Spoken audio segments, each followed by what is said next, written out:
അല്ലാഹുവിന്റെ സ്വർഗം വേണം മോളെ. 5 നേരം പടച്ചറബിന്റെ പള്ളിയിൽ നിന്ന് മുഴങ്ങുന്ന ബാങ്കിന് മറുപടി കൊടുക്കാൻ കഴിയുന്ന ഒരു ഈമാനികമായ അവസ്ഥ നമുക്ക് വേണം കേട്ടോ. ഇബാദത്തിലൂടെ, ഖുർആൻ ഓതലിലൂടെ, അദ്കാറിലൂടെ അല്ലാഹുവിന്റെ സ്വർഗത്തിലെത്തുന്ന ഒരു പെണ്ണാകാ എന്റെ തിരുവമ്പാടിയിലെ സഹോദരിമാരെ നിങ്ങൾ പരിശ്രമിക്കുക. അബ്ദുൽ യൂസുഫ് സമർക്കന്ദി റളിയല്ലാഹു തആല എന്ന് പറയുന്ന ഒരു അത്ഭുതകരമായ സംഭവമാ. ഒരു കുടുംബത്തിലെ ഒരു പ്രിയപ്പെട്ട മകള് മരണപ്പെട്ടു പോയപ്പോൾ ആ പെങ്ങളുടെ കൂടെ എപ്പോഴും നടക്കുന്ന ആങ്ങള, എപ്പോഴും പെങ്ങളോടൊപ്പം കളിച്ചു ചിരിക്കുന്ന ആങ്ങള, അല്ലാഹുവേ ആ പെങ്ങളെ കൊണ്ടുവന്ന് പള്ളിപ്പറമ്പിൽ കബറടക്കിയിട്ട് തിരിച്ചു വരികയാണ്. സഹിക്കാൻ പറ്റില്ല പ്രിയപ്പെട്ടവരെ. കൂടപ്പിറപ്പുകൾ മരണപ്പെട്ടുമ്പോഴാണ് ഇതിന്റെ സങ്കടമറിയുക. എത്ര പ്രായം ചെന്നവരാണെങ്കിലും വീട്ടിന്റെ അകത്തിരുന്ന് പച്ചമണ്ണിലേക്ക് പള്ളിപ്പറമ്പിൽ കൊണ്ടടക്കുമ്പോഴാണ് മനസ്സിന്റെ ഒരു വെപ്രാളം വരിക. ആ വെപ്രാളം നല്ലതുപോലെ അറിഞ്ഞതുകൊണ്ടാണ് നാസർ ഫൈസിയുടെ പിതാവ് മരണപ്പെട്ടു എന്ന വാർത്ത അറിഞ്ഞപ്പോഴല്ല ഞാൻ ഓടിച്ചെന്നത്.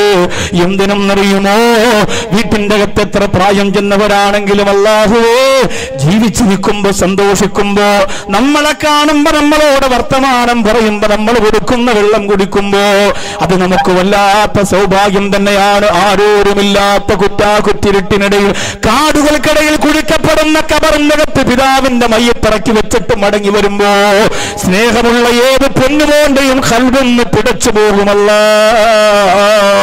പെങ്ങളെ കൊണ്ടുവന്ന് കബറടക്കിയിട്ട് തിരിച്ചു വരികയാണ്.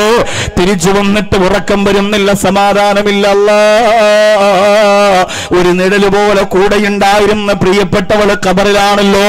പക്ഷേ രാത്രി കിടന്നിട്ട് ഉറക്കം വരുന്നില്ല. എപ്പോഴോ ഉറങ്ങിപ്പോയപ്പോ പൊന്നുമോളുടെ പെങ്ങളുടെ ഖബർ സ്വപ്നം കാണുകയാണ്.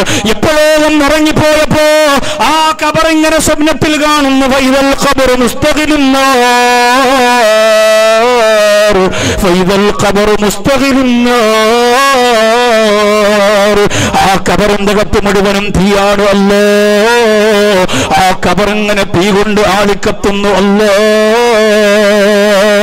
അബ്ദുൽ യൂസുഫ് സമർക്കന്ദി റളിയല്ലാഹു അൻഹു പറയുകയാണ്, തുടർച്ചയായ ദിവസങ്ങളിൽ ഖബറിന്റെ അകത്ത് ആളിക്കത്തുന്ന നരകത്തിന്റെ അഗ്നിഗോളം മാത്രം ഇങ്ങനെ കണ്ടപ്പോ ആ പ്രിയപ്പെട്ട സഹോദരൻ തന്റെ ഉമ്മയുടെ അടുത്ത് വന്ന് പറയുന്നു, ഉമ്മ, എന്റെ പെങ്ങളുടെ ജീവിതത്തിൽ അല്ലാഹു വെറുത്തിരുന്ന വല്ല ദുർഗുണങ്ങളും ഉണ്ടായിരുന്ന ഉമ്മ. എന്റെ തിരുവമ്പാടിയിൽ വന്ന പ്രിയപ്പെട്ട പെങ്ങന്മാരോട് പറയുകയാണ്, ഇസ്ലാമിക് സെന്ററിലൂടെ ഇസ്ലാമിന്റെ ഈമാനിന്റെ ആത്മാവിന്റെ സൗന്ദര്യത്തിന് വേണ്ടിയിട്ട് ഇവിടെ ഒരു വിഭാഗം സുന്നത്ത് ജമാഅത്തിന്റെ പ്രവർത്തകർ രംഗത്ത് വരുമ്പോ എന്റെ ഉമ്മ, നിങ്ങൾ അവരെ ഒന്ന് സപ്പോർട്ട് ചെയ്യൂ. തിരുവമ്പാടിയില് അല്ലാഹുവിന്റെ ദീനുള്ള വാരമ്പാടികളാക്കി മാറ്റുന്ന പെൺകുട്ടികളെ വാർത്തെടുക്കാൻ, ആ മക്കളെ വാർത്തെടുക്കാൻ, ഖബറിലുമ്മാന്റെ ഖബറിന്റെ മുമ്പിൽ വന്ന് പൊട്ടിക്കരഞ്ഞ് ദുആരക്കുന്ന ഹാഫിളീങ്ങളെ വാർത്തെടുക്കാൻ എന്റെ തിരുവമ്പാടിയിലെ പെങ്ങന്മാര് മനസ്സ് വെക്കണം കേട്ടോ. കൊണ്ടുവെക്കുന്ന ഖബറിന്റെ അകത്ത് ആളിക്കത്തുന്ന തീയാണെങ്കിൽ താങ്ങാൻ പറ്റുമോ? ആ പ്രിയപ്പെട്ട സഹോദരൻ ഉമ്മയോട് പറയുന്നു, ഉമ്മ, അല്ലാഹു വെറുത്തിരുന്ന വല്ല സ്വഭാവം എന്റെ പൊന്നാറ് അനുജത്തിക്കുണ്ടായിരുന്നു ഉമ്മ. ഉമ്മ ചോദിക്കുന്നു, എന്തു പറ്റി മോനെ, നീ എങ്ങനെ ആവശ്യപ്പെടാൻ, എങ്ങനെ ചോദിക്കാൻ?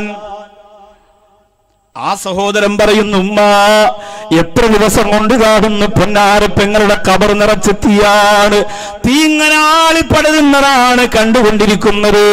എന്റെ പൊന്നാര ഉമ്മ ഒന്ന് ആലോചിച്ചു നോക്കണേ. ആ സമയത്ത് ഉമ്മ പറഞ്ഞു കൊടുക്കുന്നു, മോനെ, ഒരുപാട് സൽക്കർമ്മങ്ങളും സൽപ്രവർത്തികളും ഒക്കെ ഉണ്ടായിരുന്നെങ്കിൽ കാനത്തു തുഅഖിറുസ്സലാ, നിന്റെ പെങ്ങൾ സമയത്ത് നിസ്കരിക്കാത്തവളായിരുന്നു, നിസ്കാരത്തെ ഗവൺമെന്റായി തള്ളിക്കളഞ്ഞവളായിരുന്നു. അല്ലാഹുവേ, ഒരു വഖത്ത് നമസ്കാരത്തിന്റെ സമയമായാൽ ആ നിസ്കാരത്തിന്റെ സമയം കഴിയുന്നത് വരെ കാത്തിരുന്നിട്ട് അവസാന സമയത്ത് വെപ്രാളപ്പെട്ടെന്ന് ഉളൂടുത്ത് നിസ്കരിക്കലാണ്. നമസ്കാരം നഷ്ടപ്പെടുത്തില്ല, എന്നാലും അതിന്റെ പ്രധാനപ്പെട്ട സമയം കഴിയുന്നത് വരെ ആ നമസ്കാരത്തിന്റെ ഗൗരവം മറന്നുകൊണ്ട് ജീവിച്ചവളാണ് മോനെ. അല്ലാഹുവേ, ഇവിടം മുതൽ തുടങ്ങട്ടെ സ്വർഗത്തെ കുറിച്ച് ചിന്തിക്കാ, ഇവിടം മുതൽ ആലോചിക്കട്ടെ അല്ലാഹുവിന്റെ സ്വർഗലോകത്തില് മഹിളാരത്നങ്ങൾ കടന്നു പോകുന്ന സ്വർഗീയാരാമത്തിന്റെ അവസാന വ്യക്തിയെങ്കിലും ആകാം. എന്റെ തിരുവമ്പാടിയിലെ പൊന്നുമോളോ നിനക്ക് കഴിയുമെന്ന് ചിന്തിക്കട്ടെ. വാപ്പമാരെ, നമ്മുടെ പെൺമക്കളുടെ അവസ്ഥ എന്താ? നിങ്ങൾ മാത്രം നിസ്കരിച്ചാ മതിയോ? ഹജ്ജിന് പോയാ മതിയോ? താടി വെച്ചാ മതിയോ? സ്വതക്ക ചെയ്താ മതിയോ? നിങ്ങളുടെ ചിലവിൽ കഴിയുന്ന പ്രിയപ്പെട്ട പെൺമക്കളെ നരകത്തിന്റെ വിറക് കൊള്ളിയാക്കി വലിച്ചെറിയാൻ ആരാണ് തിരുവമ്പാടിയിലെ വാപ്പാ നിനക്ക് ലൈസൻസ് തന്നത്? അല്ലാഹു പിടിച്ചു നിർത്തുന്നോരേ. അഴുക്ക് ചാലിലേക്ക് തള്ളിയിടാനുള്ളവരല്ല നമ്മുടെ പെൺമക്കള്. കാനം തീർക്കാൻ വേണ്ടി കാത്തിരിക്കുന്ന കഴുകന്മാർക്ക് നിസ്സാര സമയം കൊണ്ട് കോഴിക്കോട് സിറ്റിയിൽ നിന്ന് കൊത്തിക്കൊണ്ടുപോയി രസിക്കാനും രമിക്കാനും എല്ലാം കഴിയുമ്പോ റെയിൽവേ ട്രാക്കിലേക്ക് ശവക്കൂനകൾ ഒരുക്കി വെച്ചിട്ടല്ല എന്റെ പ്രിയപ്പെട്ട മുസ്ലിം വാപ്പമാര് ജീവിക്കാനുള്ളത്.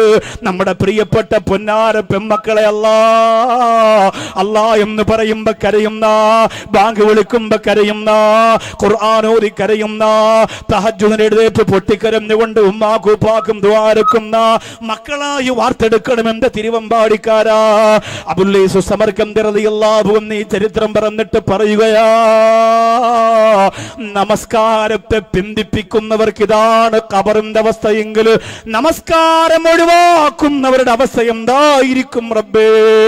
എന്റെ പൊന്നുമോളെ, ഇസ്ലാമിക് സെന്റർ തിരുവമ്പാടിയിൽ വരുന്നത് നിന്റെ ഇബാദത്തിന്റെ മെച്ചമുണ്ടാക്കാനാണ്, നിന്റെ ഇസ്ലാമിയത്തിന്റെ സൗന്ദര്യത്തെ വാർത്തെടുക്കാനാണ്, നിനക്ക് അല്ലാഹുവിന്റെ സ്വർഗം വാങ്ങിത്തരാനാണ്.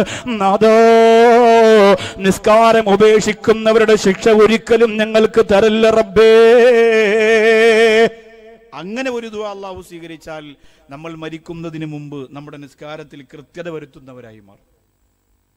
നിസ്കാരം ഉപേക്ഷിക്കുന്നവരുടെ ശിക്ഷ നമുക്ക് ഖബറിൽ കിട്ടുകയാണെങ്കിൽ നരകത്തിന്റെ വിഷയത്തിൽ പിന്നെ ഒരു സംശയവും വേണ്ട, ഉറപ്പാ.